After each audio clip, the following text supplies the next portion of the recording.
میرے حبیب گویا ہمیں فرماتے ہیں تو رب کے ذکر میں اس طرح کھو جا کہ تجھے دنیا کا خیال ہی نہ رہے، تجھے پھر دنیا کی ہوش نہ رہے۔ لیکن اگر نماز میں بھی خیال غیر آئے، ذکر میں بھی توجہ کہیں اور ہو، زندگی میں وہ عجیب لمحہ تھا، وہ میرے ساتھ تھا اور میں تنہا تھا، اگر ماحول یہ ہو کہ آپ کہیں جسم کے ساتھ تو موجود ہوں، روح موجود نہ ہو، تو پھر لذت ذکر بھی میسر نہیں آتی، پھر کیف نہیں حاصل ہوتا۔ یاد رکھیں کہ اس طرح کھو کے رب کی یاد کہاں سے کیف آئے گا؟ الجھ ہی پڑا گئے ہیں۔ وہ مستی، وہ سرور، وہ کیف جو اللہ کے ذکر میں ہوتا تھا، جو کبھی مرشد کامل کے سامنے بیٹھ کر لوگ اللہ اللہ کرتے تھے تو لگتا یہ تھا کہ یہ یہاں ہیں ہی نہیں، یہ تو کہیں اور چلے گئے ہیں، یہاں موجود ہی نہیں۔ لیکن اب وہ موج نہیں، وہ شوق نہیں، وہ درد نہیں، وہ ذیل نہیں۔ اقبال تڑپ کے کہا کرتے تھے خرد کی گتھیاں سلجھا چکا ہوں، یا رب مجھے صاحب جنوں کر دے، اللہ مہربانی فرما، وہ کیفیت دے، وہ سرور دے۔ زندگی میں اگر اطمینان چاہتے ہو تو کبھی کبھی سب کچھ بھول کے نا تو مست ہو جایا کرو رب کی یاد میں۔ کبھی کبھی چھوڑ دیں دنیا، چھوڑیں یار موبائل، کسی وقت کریں اس کو بند، چھوڑیں اس بات کا خیال کہ فلانے نے سلوٹ کیا ہے کہ نہیں کی، چھوڑیں۔ حضرت باجزید بستامی رحمت اللہ تعالیٰ علیہ فرماتے ہیں میں نے اعتکاف کبھی اپنی مسجد میں نہیں کیا، اس لیے کہ سارے ہی ہاتھ چومنے والے، سارے ہی پیار کرنے والے۔ فرماتے میں جب اعتکاف کرتا تھا تو میں بستام سے دور نکل جاتا تھا جہاں کوئی مجھے جاننے والا نہ ہو۔ اٹھ بلیا چلو تھے وسیے جتھے وس دے نہیں سارے یننے، نہ کوئی ساڈی ذات پچھانے تے نہ کوئی سانو مننے، چل ادھر چلیں۔ اٹھ بلیا چلو تھے وسیے جتھے وس دے نہیں سارے ہی اننے، نہ کوئی ساڈی ذات پچھانے تے نہ کوئی سانو۔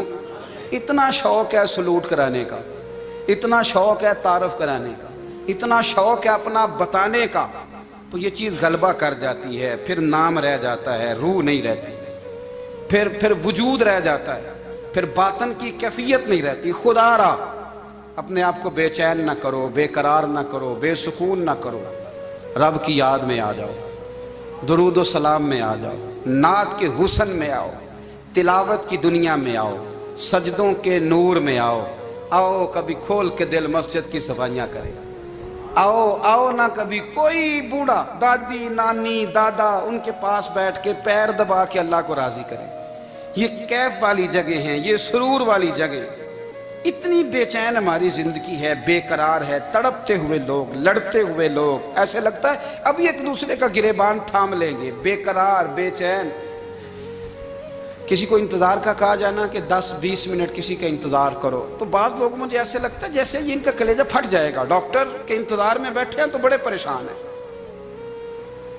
کسی کو ملنے گئے ہیں کو آدھا گھنٹہ بیٹھنا پڑ گیا تو بڑی دقت میں ہیں۔ اپنے آپ کو سکون دیں۔ آپ یقین کریں بڑا مزہ آتا ہے، کبھی کسی کا انتظار کرنا پڑے تو 2-4 تسبیح درود شریف پڑھی جاتی ہے، یعنی ذوق بن جاتا ہے کہ چلو اللہ نے موقع دیا ہے، کوئی سرکار کو یاد کر لے، تنہائی مل گئی۔ ہمارا مزاج جس سختی کا شکار ہے، وہ سختی آہستہ آہستہ ہمیں زیادہ آزمائش میں ڈال دے۔ تو میرے بھائی زندگی میں اطمینان حسن ہے، اور وہ سب سے زیادہ اللہ کی یاد میں ملتا ہے، وہ سب سے زیادہ رب کریم کے ذکر میں۔ سب سے زیادہ جو چاہتا ہے نا دل ٹھنڈا رہے، زبان میٹھی رہے، وہ مدینے والے محبوب پہ درود و سلام پڑھا کرے، وہ حضور پہ درود و سلام پڑھا کرے، زبان میٹھی رہے گی۔ میرا ذاتی تجربہ ہے کہ جو آدمی اپنے اخلاق سنوارنا چاہے وہ حضور پہ درود شریف پڑھے، جو اپنے اخلاق سنوارنا چاہے، طبیعت کو ٹھنڈا رکھنا چاہے، وہ درود شریف پڑھے، اس کا دل سکون میں آئے گا۔ کچھ کام اور ہیں زندگی میں اطمینان کے لیے، ان کا ہونا بھی بڑا ضروری ہے۔ سب سے پہلے اگر آپ چاہتے ہیں نا زندگی میں سکون ہو تو حقیقتوں کا سامنا کرنا سیکھیں۔ آپ جو ہیں وہ رہنا سیکھیں، جو آپ نہیں ہیں وہ بننے کی کوشش نہ کریں۔ حقیقت کا سامنا کرو گے تو زندگی اطمینان میں آ جائے۔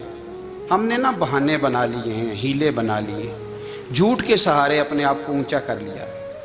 ایک آدمی سے کہا جاتا ہے تو رشوت نہ لے، تو کہتا ہے میں غریبوں سے نہیں لیتا۔ تو میرا سوال یہ ہے کہ امیروں کا حساب لینے کی اللہ نے تیری ڈیوٹی لگائی ہے، تیرے ذمہ لگایا ہے کہ تو امیروں کا حساب کر، تمہیں کیا ضرورت پڑی ہے؟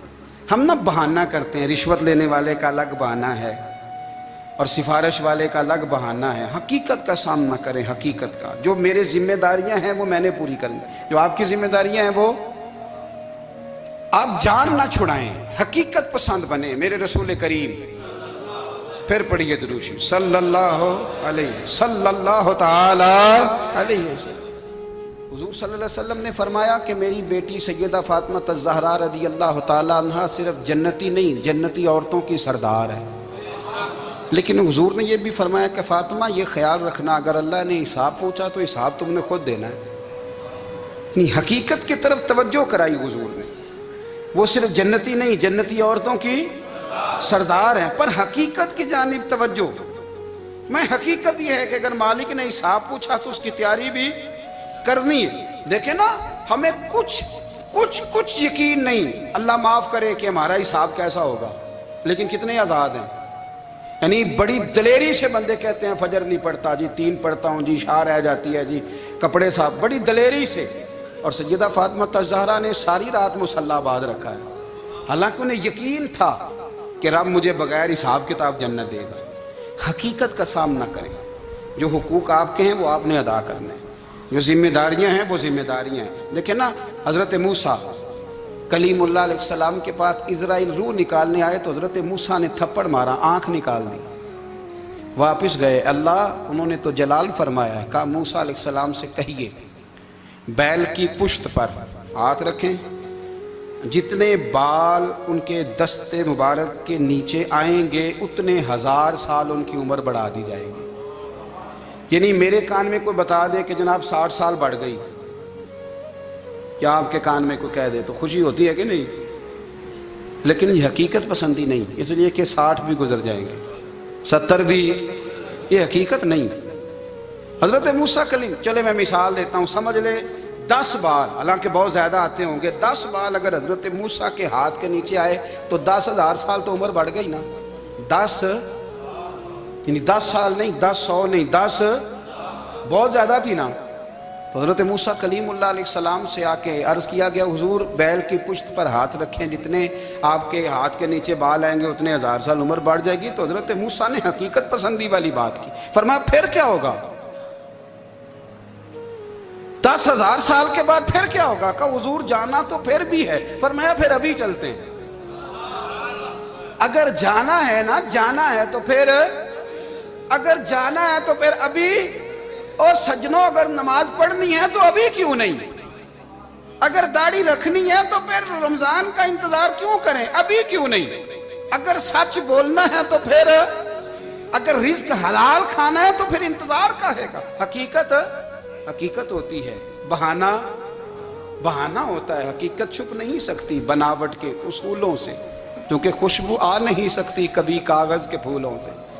یہ بات یاد رکھیں۔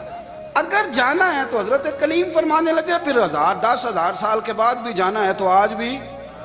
ہمیں بے قراری زندگی میں اس لیے کہ ہم حقیقت پسند نہیں، ہم بہانوں میں، ہم ہواؤں میں جیتے ہیں، ہواؤں میں، خیالات میں زندگی گزارتے ہیں۔ بڑا ٹائم پڑا ہے، مثلاً کتنا میرے رسول کریم صلی اللہ تعالیٰ علیہ وآلہ وسلم نے ایک دن صحابہ سے فرمایا تمہیں حیا نہیں آتی؟ حضور کیا ہوا؟ فرمایا وہ والے مکان بناتے ہو جن میں تم رہ نہیں سکتے، وہ والا مال جمع کرتے ہو جو کھا نہیں سکتے، حیا نہیں آتی؟ عرض کی حضور حکم کریں تو محبوب فرمانے لگے جوتے کا ایک تسمہ بند کرتا ہوں تو سوچتا ہوں دوسرا بند کرنے سے پہلے موت آ جائے گی، ایک سانس اندر جاتی ہے تو دوسرا آنے سے پہلے میں یاد کرتا ہوں کہ مجھے دنیا سے جانا ہے۔ تمہیں حیا نہیں آتی؟ وہ مکان بناتے ہو جن میں رہ ہی نہیں سکتے، وہ مال جمع کرتے ہو جو کھا۔ حقیقت پسند نہیں بھائی ہم۔ بہت سارے لوگ ہیں بڑی باتیں سناتے ہیں، بڑی، میں کہتا ہوں اصل میں نا زیادہ باتیں سنا کے نا بیچارہ اپنے آپ کو مطمئن کرنا چاہتا ہے، اصل بات یہ ہے کہ اندر سے نا ہلا ہوا ہے، کچھ بھی نہیں، بڑا زیادہ ہنستا ہے اور مجھے لگتا ہے کہ کوئی گہرا زخم چھپا رہا ہے۔ اس لیے ملمہ سازی، حقیقت پسند بنو، حقیقت پسند۔ یاد رکھنا من ترک صلاۃ متعمدا فقد کفر، میرے رسول نے حقیقت بیان کی، فرمایا جس نے ایک نماز بھی جان بوجھ کے چھوڑی اس نے رب کے رب ہونے کا انکار کیا، اس نے کفران نعمت کیا۔ یہ حقیقت ہے، کوئی کلیریفیکیشن نہیں، کوئی وضاحت نہیں۔ جو نماز نہیں پڑھتا جھوٹ بولتا ہے، غلط بیانی کرتا ہے۔ جو شخص رزق حرام کما کے کہتا ہے کہ اس کے بغیر گزارا نہیں چلتا، وہ جھوٹ بولتا ہے۔ اس لیے کہ رب فرماتا ہے جب تجھے پیدا کیا ہے تو تیرا رزق میرے ذمہ ہے۔ اللہ فرماتا ہے کہ لا یکلف اللہ نفسا الا وسعہا، میں کسی پر وہ بوجھ نہیں ڈالتا جو اٹھا نہ سکے۔ نماز فرض کیا، اس کا مطلب ہے ہم پڑھنے کے قابل ہیں۔ اس نے ہمارے ذمہ داریاں لگائی ہیں تو مطلب یہ ہے کہ ہم ذمہ داریاں ادا کرنے کے قابل ہیں، ورنہ وہ کہتا ہے میں وہ بوجھ ڈالتا ہی نہیں جو تجھ سے اٹھایا نہ جائے۔ اگر چاہتے ہو کہ زندگی میں اطمینان ملے تو خدا را حقیقت پسند والی زندگی گزارو۔ یہ فضاؤں میں زندہ رہنا، ہواؤں میں، اللہ بڑا معاف کرنے والا ہے، اللہ بڑا کریم ہے، معاف کر دے گا، تو بھئی یہ بات صحابہ کو بھی پتا تھی، یہ اہل بیت کو بھی خبر تھی، تو وہ تو ایک ایک بات کا لحاظ کرتے تھے۔ یہ غوث اعظم کو بھی پتا تھی، یہ ان کے والد کو بھی پتا تھی، جنہوں نے کسی کا ایک سیب کھا لیا تھا تو 12 سال اس کے گھر میں نوکری کرتے رہے۔ انہیں نہیں پتا تھا اللہ بڑا کریم ہے، معاف کر دے گا، ایک سیب ہی ہے نا۔ تو حقیقت پسندی آپ کو سکون دے گی۔ اور اگر آپ نے اپنے آپ کو غیر مطمئن کیا ہوا ہے، بات کچھ اور ہے، اور آپ نے اپنے آپ کو ڈال کسی اور طرف لیا ہے، تو پھر آپ کو سکون مل سکتا؟ سکون حقیقت پسندی میں، اصل میں سکون ہوتا ہے، اداکاری میں سکون نہیں ہوتا۔ تیسری بات سنیں، اگر آپ چاہتے ہیں زندگی میں مطمئن رہیں تو دنیا داروں سے امیدیں توڑ دیں، اللہ اور اس کے رسول سے امید وابستہ کریں، اولیاء اللہ سے امیدیں وابستہ کریں، صحابہ اور اہل بیت سے امیدیں، اللہ اور اللہ والوں سے امیدیں، دنیا داروں سے امیدیں۔ آپ کو پتہ ہے دنیا دار کی تباہی کب ہوتی ہے؟ جب انہیں خوش آمدی مل جاتا ہے۔ چودھری کا بیڑا اس وقت غرق ہوتا ہے جب اسے چودھری کہنے والے زیادہ ہو جاتے ہیں۔ سیٹھ صاحب اور نواب صاحب بیچارے تباہ تب ہوتے ہیں بھولے پن میں، جب ان کے دائیں بائیں ریلا ہوتا ہے سیٹھ صاحب کہنے کا، لوگ انہیں کھانا چاہتے ہیں، پیار ان کا نہیں ہوتا، ان کی جیب کا ہوتا ہے، محبت ان سے نہیں ہوتی، ان کی کرسی سے ہوتی ہے، ضروریات کا پیار ہوتا ہے، تباہ کر دیا جاتا ہے۔ ہماری ساری توقعات دنیا داروں سے وابستہ ہو گئی ہیں، ناراض نہ ہونا۔ پیروں نے، مولویوں نے، درویشوں نے، انہوں نے بھی سیٹھ رکھے ہوئے جلسوں کی صدارت کرانے کے لیے، یعنی مذہبی جلسہ ہے، اس میں بہت زبردست پڑھے لکھے صاحب تقوی عالم کا خطاب ہے، اور کی صدارت وہ بندہ کر رہا ہے جس نے عشاء کی نماز بھی نہیں پڑھی، وہ بندہ صدارت کر رہا ہے۔ کیوں؟ اس لیے کہ اس نے لاکھ روپیہ دیا محفل میں۔ خدا را دنیا داروں سے امیدیں چھوڑ دیں، ورنہ آپ کمزور پڑ جائیں گے، آپ کی امیدیں ٹوٹیں گی۔ کتنا کمزور ہے وہ شخص جو 2-4 ہزار کے لیے کسی بندے کی چاپلوسی کرتا ہے، اس کے پیچھے بھاگتا ہے، خوش آمدیں کرتا ہے، تھوڑے سے نوٹوں کے لیے، دکھ سکھ میں کام آئے گا اس کام کے لیے۔ میرے رسول کریم علیہ السلام نے فرمایا جس نے بندوں کو راضی کرتے کرتے رب کو ناراض کر دیا، اس کی دنیا بھی گئی اور آخرت بھی گئی۔ اور فرمایا جس نے بندوں کی پرواہ نہیں کی، اللہ کو راضی کیا، فرمایا اگر رب راضی ہو گیا تو لوگوں کے دلوں میں بھی محبت پیدا فرما دے گا۔ کیا ضرورت ہے خوش آمد کرنا دنیا داروں کی، سیٹوں کی، نوابوں کی، چاپلو۔ اور میں آپ کو ایک بات بتاؤں، ہوتا پتہ کیا ہے؟ یہ جو حب جا اور حب با ہوتی ہے نا، اس سے پیٹ نہیں بھرتا۔ آپ کو اگر خوش آمد کرنی ہے تو پھر آپ کو ساری زندگی کرنی ہے۔ پھر ان کو بھی پتہ ہوتا ہے کہ تعلق کس بنیاد پر ہے، اس میں کبھی بھی خلوص پیدا نہیں ہوتا۔ آپ بے چین رہتے ہیں، بے قرار رہتے ہیں، آپ کو تکلیف رہتی ہے ہمیشہ۔ کبھی بھی دنیا داروں سے امیدیں وابستہ نہ کریں۔ ایک بات سنیں بڑی شاندار، امام غزالی نے لکھی ہے۔ امام غزالی فرماتے ہیں کہ ہارون الرشید نہ حج کر کے واپس آیا بغداد میں، تو کونے میں حضرت بہلول دانا بیٹھے تھے، رش بہت تھا، مجمع بڑا تھا۔ حضرت بہلول دانا بھی سڑک کے کنارے بیٹھے تھے، تو سپاہی کہنے لگے یہاں سے اٹھ جاؤ، فرمانے لگے ہارون الرشید کی زمین نہیں، زمین میرے رب کی ہے، میں کیوں اٹھوں؟ وہ قریب سے گزرا تو سلام لی، تو آپ نے اس کا پروٹوکول دیکھا تو فرمانے لگے ہارون الرشید تجھ سے تگڑے تگڑے موٹے موٹے پروٹوکول میں نے لوگوں کے دیکھے ہیں، اور یہ جو تیرے دائیں بائیں آج تیرے نعرے لگا رہے ہیں، یہ پہلے ان لوگوں کے نعرے لگایا کرتے تھے۔ اور تھوڑا وقت گزرنے دے، جو تیرے بعد آئے گا نا، یہ سارے پھر ان کے نعرے بھی لگائیں گے۔ تو جھوٹ کی دنیا میں زندہ ہے، ان سے تو نے امیدیں وابستہ کی ہیں، یہ کل اس کے نعرے لگائیں گے۔ اس کے دل پہ بڑا اثر ہوا، گھوڑے سے اتر آیا، آگے کہنے لگا حضور آپ نے مجھے بڑی اچھی نصیحت کی ہے، میرا دل بڑا ٹھنڈا ہوا ہے، میں نے سنا ہے آپ مقروض ہیں، کچھ لوگوں کا قرض، تو مجھے کوئی حکم ہی کر دیں۔ آپ ہنسنے لگے، فرمانے لگے یار تو بڑا ہی بیوقوف ہے، بڑا ہی بیوقوف ہے تو، میں تجھے نصیحت کر رہا ہوں تو مجھے الجھا رہا ہے، حضور کوئی حکم کر دیں۔ کیا خوبصورت انداز ہے رب کریم کے بندوں کا۔ حضرت بہلول دانا فرمانے لگے تیرا رب کون ہے؟ کہا اللہ۔ تو فرمایا میرا کون ہے؟ کہا اللہ۔ فرمانے لگے یہ تو نہیں نہ ہو سکتا کہ اللہ ہارون رشید کو دیتا رہے اور بہلول دانا کو بھول ہی جائے، یہ تو نہیں نہ ہو سکتا کہ ہارون رشید کو دیتا رہے اور بہلول دانا کو بھول جائے۔ فرمایا اس کا دل، اس کا ارادہ ہوا، ارادہ قدرت ہوا کہ بہلول مقروض رہنا چاہیے، تو اگر رب مجھے رکھنا چاہتا ہے، دکھ قبول محمد بخشا راضی رہن پیارے، اگر وہ چاہتا ہے میں مقروض رہوں تو میں بھی چاہتا ہوں کہ میں مقروض ہی رہوں، یہ تو نہیں نہ ہو سکتا کہ تجھے دے اور مجھے نہ دے۔ فرمایا میری تجھ سے کوئی امید نہیں، مجھے جب بھی دے گا میرا رب بھی دے گا، اور وہ دے گا تو پھر انشاءاللہ خزانے کھول کے دے گا۔ دنیا داروں سے امیدیں وابستہ کرنا، لوگوں کے پیچھے، یہ چھوڑ دیں، آپ بے چین رہیں گے، بے قرار رہیں گے۔ اللہ والوں سے ضرور امیدیں وابستہ کریں، اس لیے کہ ان کے پاس جو کچھ ہوتا ہے وہ دراصل رب کا ہی ہوتا ہے۔ لیکن سیٹھوں سے، نوابوں سے، سیاستدانوں سے باز آ جائیں، ہماری بڑی امیدیں وابستہ ہیں۔ میں اکثر کہتا ہوں جتنے پھیرے نوکری کے لیے دنیا دار کے دروازے پہ لگائے ہیں نا، اس سے کم دفعہ مسجد میں نفل پڑے ہوتے تو رب اتنی بڑی مہربانی فرما دیتا۔ تیسری بات یہ یاد رکھیں، اگر سکون لینا چاہتے ہیں نا، اگر سکون لینا چاہتے ہو نا، تو لوگوں کو ڈسکس کرنا بند کر دو۔ کس کو اللہ نے کتنے پیسے دیے ہیں وہ جانے اور اللہ جانے، کس کو اللہ نے کتنی گاڑیاں دی ہیں وہ جانے، اور لوگوں کو ڈسکس کرنا جی۔ یعنی میں ایک جگہ بیٹھا تھا تو ایک صاحب گاڑی والا گزرا، گاڑی میں بیٹھ کے، اس کا پڑوسی تھا، کہندے تھا منہ ہے کار والا، میں کہ وہ تے ہے تاں ہی بیٹھا ہے، تے ہن میں کہ سمجھانا سی نا انہوں، میں کہ توں تے میں حساب لائیے بھی ساڈے کول کوئی نہیں، وہ تے ہے، لیکن نا اللہ نے اسے دی ہے نا، تو اللہ نے چاہا نا وہ کار میں بیٹھے، تو جس نے پھٹے پہ بیٹھ کے یہ تبصرہ کیا کہ منہ ہے کار والا، میں کہ ابھی وہ تے ہے تاں کار ہے۔ اب مجھے اور تجھے اندازہ لگانا چاہیے کہ ہم کیا یہ بحث ہے؟ یعنی اللہ کو چاہیے تھا معاذ اللہ کے پہلے تجھ سے پوچھتا کہ اسے کار دینی ہے کہ نہیں، کیا مطلب فضول بحث ہے؟ وہ چیز ہمیں اتنا تنگ کرتی ہے، اتنی تکلیف دیتی ہے کہ آپ یقین کریں سارا دن اسی کو ڈسکس کرتے ہیں، سارا دن۔ اس کے پاس گاڑی ہے، اس کے پاس کار ہے، فلانے کا پیسہ 1 نمبر ہے، فلانے کا 2 نمبر ہے، فلانے کا 6 نمبر ہے، اصل بات کے اندر حسد ہے، اس کو نکالو۔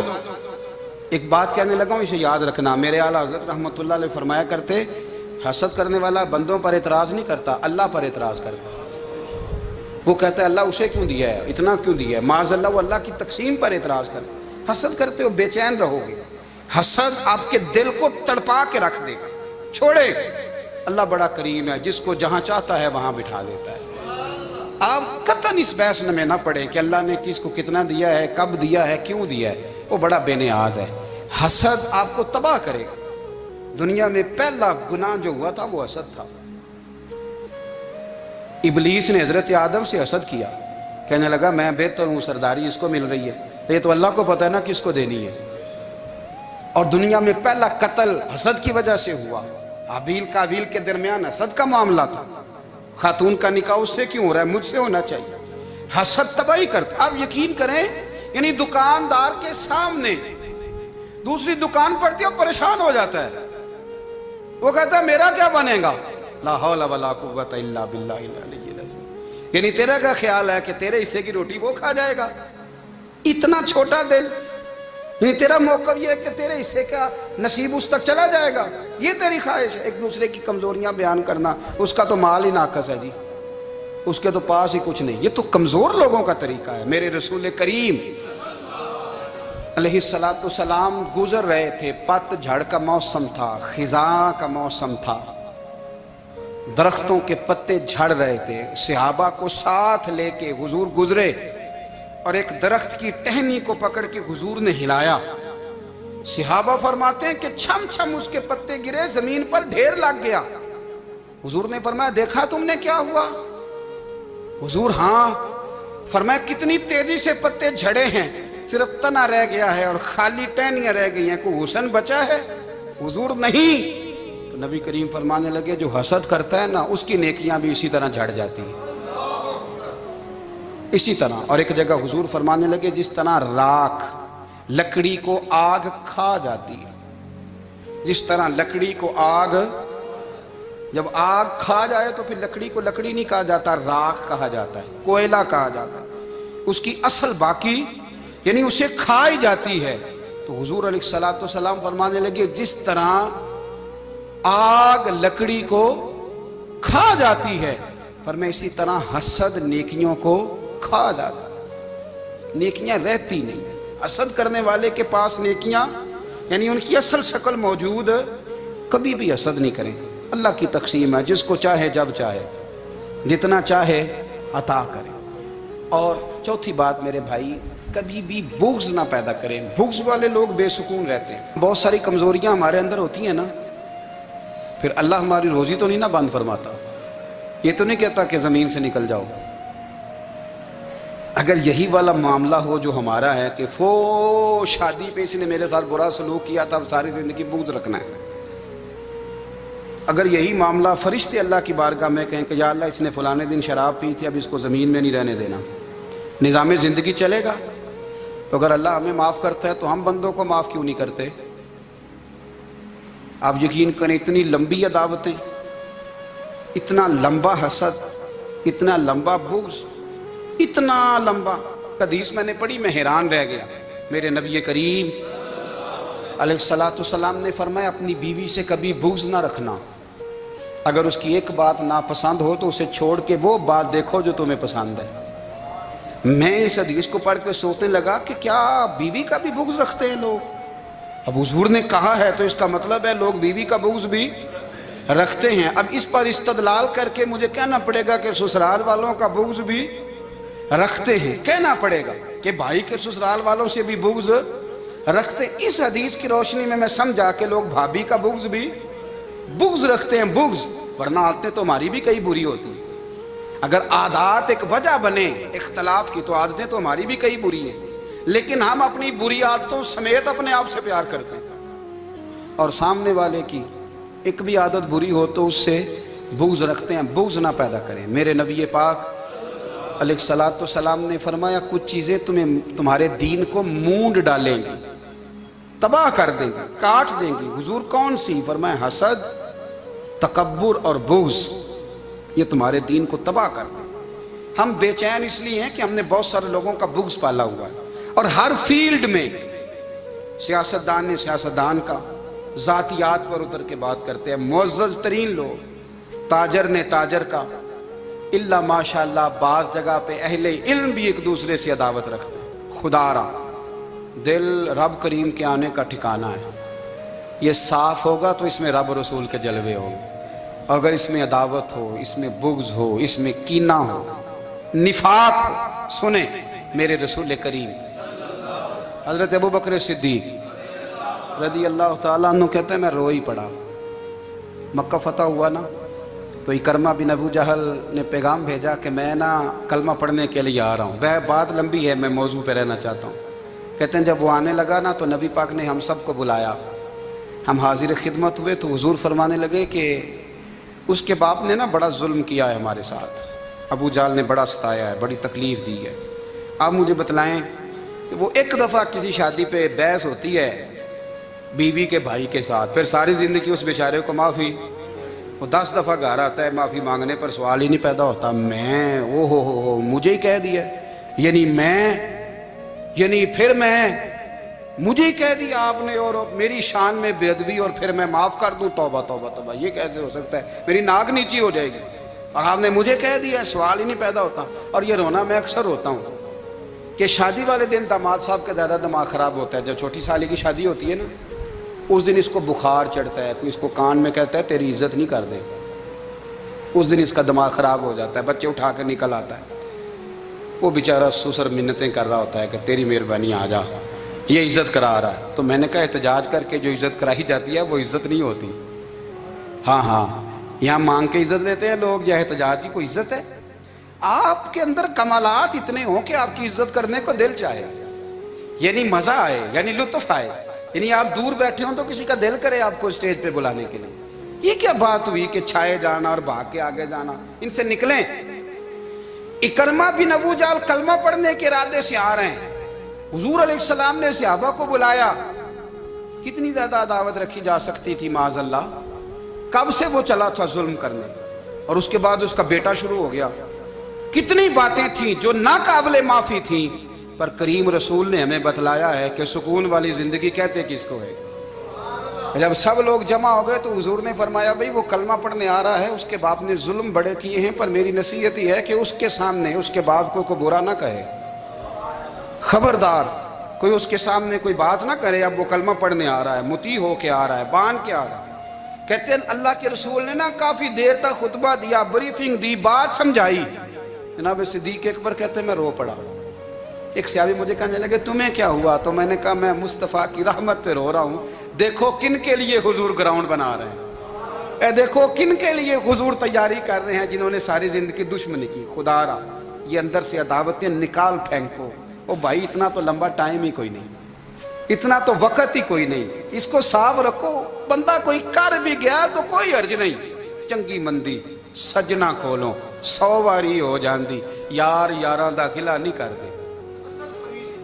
اصل پریت یار یاراں دا جڑا گلا کردا جے یار نہیں جی ہوندا. ہاں پکی بات، پکی پیڑی. میرا ایک سنگی مجھے آ کے آنے لگا فلانی جگہ بندہ یہ بات کر رہا تھا. میں کہ تو اوتھے ہی سے سوندا سے تم ہی نال ہی سے. میرا تو سجن بات سن ہی نہیں سکتا. چنگی مندی سجنا کولوں 100 واری ہو جاندی، یار یاراں دا گلا نہیں کر دے. اصل پریت جنہاں دی. ہاں جو بندے پھر ہوتے اس طرح کے ان کے لیے بھی میاں صاحب نے کہا ہے، ان کے لیے بھی میاں صاحب نے کہا ہے، ان کے لیے بھی آپ نے بات ارشاد فرمائی ہے. آپ نے فرمایا چنگا ہویا لڑ نیڑیوں چھٹا، کتے عمر نہیں لنگی ساری. بے قدراں دی یاری کولوں توبہ لکھ لکھ باری. او چنگا ہویا لڑ نیڑیوں چھٹا، کتے عمر نہیں لنگی ساری. جو اس طرح کا تھا نا شکوے کرنے والا، بغض رکھنے والا. فرمایا بے قدراں دی یاری کولوں توبہ، یعنی لاکھ تے لاکھ کنے ہو گئے، یعنی 2 لاکھ باری توبہ کی تھی انہوں نے، گنی نہیں جا سکتی جتنی میاں صاحب نے توبہ کر دی. بے قدرے دوست بے قدراں دی یاری کولوں توبہ لکھ لکھ باری. چنگا ہویا لڑ نیڑیوں چھٹا، کتے عمر نہیں لنگی ساری. تو مہربانی کریں. ایک تو اگر آپ مطمئن رہنا چاہتے ہیں تو کبھی کبھی نا مست ہو کے ذکر الہی کریں. مست ہو، وہ والا ذکر نہیں جس میں آپ موبائل بھی دیکھ رہے ہیں اور کہانیاں بھی. میرے سامنے کو بندہ جمعے والے دن یا تقریر کے درمیان تسبیح لے کے بیٹھ جائے تو میں اس سے پوچھتا ہوں تو دو کام ایک ٹائم جکے پہ کرنا ہے. میری بھی بات سن رہے ہو، تسبیح پڑھی تو ممکن ہی نہیں. تسبیح تو تسبیح ہے، جب وہ ہوگی تو پھر کوئی اور کام سوال ہی نہیں پیدا ہو. ایک تو ذکر کرے محو ہو، دوسری بات حقیقت کا سامنا کریں. آپ اگر مطمئن رہنا چاہتے ہیں تو حقیقت پسند بنیں. تیسری بات حسد چھوڑ دیں، دوسروں کو ڈسکس کرنا چھوڑ دیں. آپ یہ دیکھیں کہ اللہ نے مجھے کیا کچھ دیا، اس پہ راضی رہیں. اور چوتھی بات عداوت چھوڑ دیں، سینے میں کینہ چھوڑ دیں. آپ کی زندگی مطمئن ہو جائے گی، آپ خوشحال رہیں گے. وہ جو آپ لفظ کہتے ہیں نا کہ میں بور ہوں، میں پریشان ہوں، اس سے آپ نکل آئیں گے. اللہ ہمیں محبوب کی غلامی میں زندہ رکھے، غلامی میں موت.